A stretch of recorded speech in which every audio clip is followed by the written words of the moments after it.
The video ends, the guest speaker finishes, the documentary fades to black.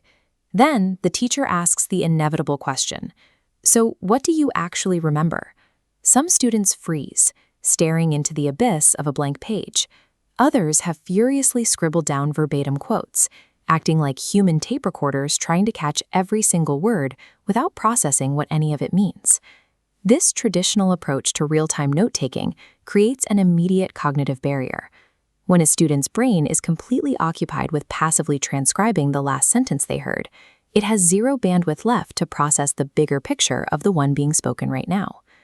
Genuine learning doesn't happen by frantically capturing every detail as it flies by. It happens when we take a moment to actively decide which ideas are actually worth holding on to. Take a look at this document from Harvard's Project Zero. It outlines a framework called the +1 routine. It serves as an alternative to traditional note-taking, built entirely around 3 specific steps: recall, add one, and act. This routine moves the work of capturing notes to the moments after the lesson is over. It creates a structured space for reflection, turning memory work into a collaborative exercise rather than a race against the clock. By delaying the physical act of taking notes until the material is fully presented, you free up the learner to engage entirely with the lesson. Then you harness the power of the group to identify the key ideas. Before the lesson even begins, you have to set the ground rules. Tell your students to put their pencils down.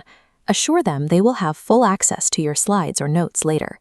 Their only job right now is to listen and be fully present. After the presentation ends, you start step 1, recall. Give everyone 2 to 3 minutes to work individually. Each student generates a list of key ideas they feel are important to keep. Crucially, they do this entirely from memory, without reviewing any external materials. This forces a process known as retrieval practice. By making the brain actively search for and pull information out of memory, you strengthen the neural pathways associated with those ideas far more effectively than if a student simply reread a textbook. This brief period of forced isolation serves as a pure diagnostic. It proves exactly what stuck with that individual learner before any outside influence can alter their perception. Then we move to step 2, add one. Have every student pass their paper to the right. Give them 1 to 2 minutes to read through the list sitting in front of them. Now they have to add one new thing to their classmate's paper. This could be elaborating on an existing point, adding a missing detail, or drawing a new conclusion. For instance, if the original note says rising temps cause sea levels to rise, a peer might add a specific detail about thermal expansion. You repeat this process at least 2 times, so the paper moves again. The next student might read those details and offer a conceptual connection, adding a note about how this ties into a previous lesson on coastal displacement. Finally, step 3, act. The papers are physically returned to their original owners. This is where the internal synthesis happens. The student reviews the additions made to their sheet. They take stock of what the group contributed, recognize what they initially missed, and write down any new ideas they picked up while reading other people's papers. The final document now reflects the collective memory of the group. It holds a range of details and connections that exceed the capacity of any individual student working alone. Engaging memory right away, at the very moment of learning, interrupts the natural forgetting curve that normally erodes knowledge long before test day arrives.